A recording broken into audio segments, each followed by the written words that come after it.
Chapter 4. The Ashen Messenger. Dawn had not yet broken. An uneasy silence hung over the village. Ever since the alarm bell had rung the previous night, no one had truly slept. Faint candlelight glowed behind shuttered windows, and every soul in the village found themselves stealing anxious glances toward the northern mountains. Ethan Ravenwood was no different. Sleep had never come, not because of fear, but because of the heartbeat. Thump. A pause. Then, thump.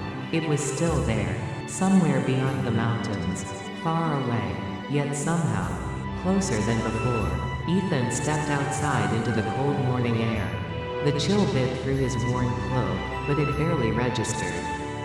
His thoughts were elsewhere. He slipped a hand into his pocket and wrapped his fingers around the golden feather. It was still warm enough to feel alive. Without realizing it, he looked toward the northern peaks.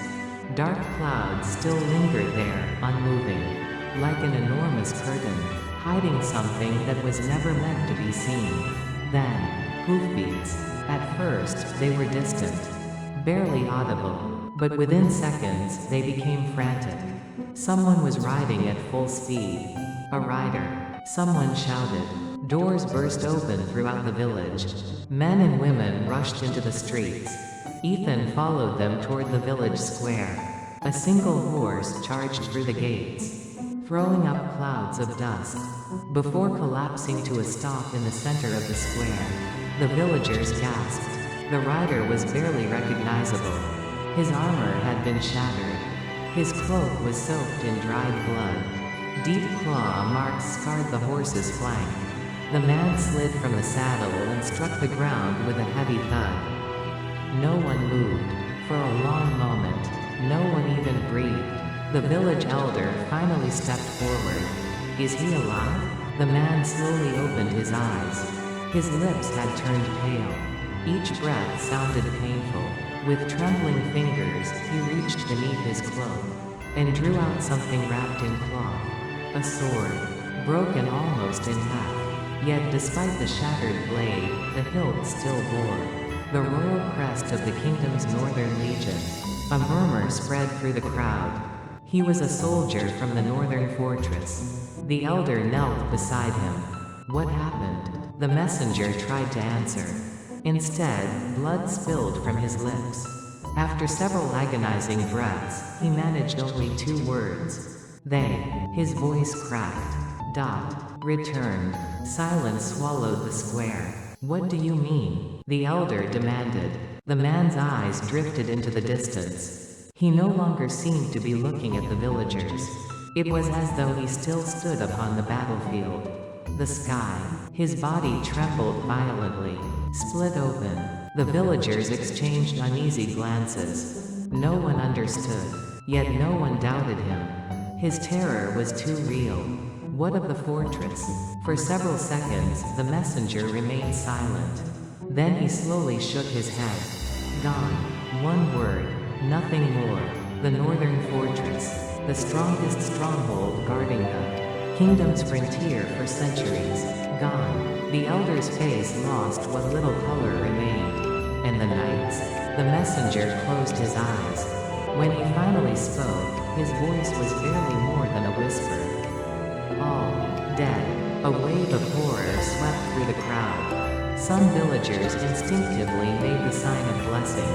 Others pulled their children close. No one spoke.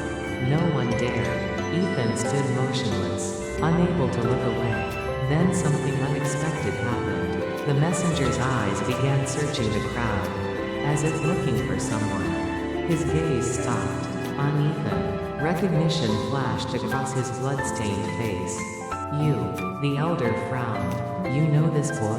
The messenger slowly raised a trembling hand, pointing directly at Ethan. That face. He struggled to breathe. Ravenwood? The square erupted into whispers. Every eye turned toward Ethan. He knew those looks. Disgust, suspicion, contempt. The traitor's son. Someone muttered just loudly enough to be heard. Ethan lowered his eyes. He had lived with those words for 10 years. But the messenger, his expression held no hatred, only disbelief. Ravenwood, his voice trembled. Your father. Ethan's heart nearly stopped. The messenger forced himself to continue. He stood. His breathing became ragged. Intel. His eyes rolled back. His body went limp. He collapsed into unconsciousness before he could finish. Get the healer, the elder shouted. The square exploded into chaos. People rushed in every direction. But Ethan heard none of it. Only those unfinished words echoed through his mind. He stood. Until what? Until everyone escaped? Until the very end? Until his last breath? Questions swirled inside Ethan's mind. For the first time in his life, he wondered if the entire kingdom had believed a lie. That night, Ethan opened his father's journal once again. His hands trembled. He stared at the final page. Slowly, fresh ink began spreading across the paper, letter by letter, as though an invisible hand were writing before his eyes. The first sentence appeared. There is no time left. Ethan held his breath. The writing continued. Go north. The candle flame flickered violently. One final sentence slowly emerged. Do not let them reach the child before you do. The ink stopped moving. Silence filled the room. Ethan read the words again and again. He had no idea who the child was, nor who they were. Nothing made sense. Yet one thing had become painfully clear. His father was guiding him. Slowly, Ethan looked toward the northern mountains through the window. The storm clouds had grown darker, heavier, as though the sky itself was waiting. Then, thump, the heartbeat returned, stronger than ever. This time, it no longer sounded distant. It sounded as though it were waiting for him.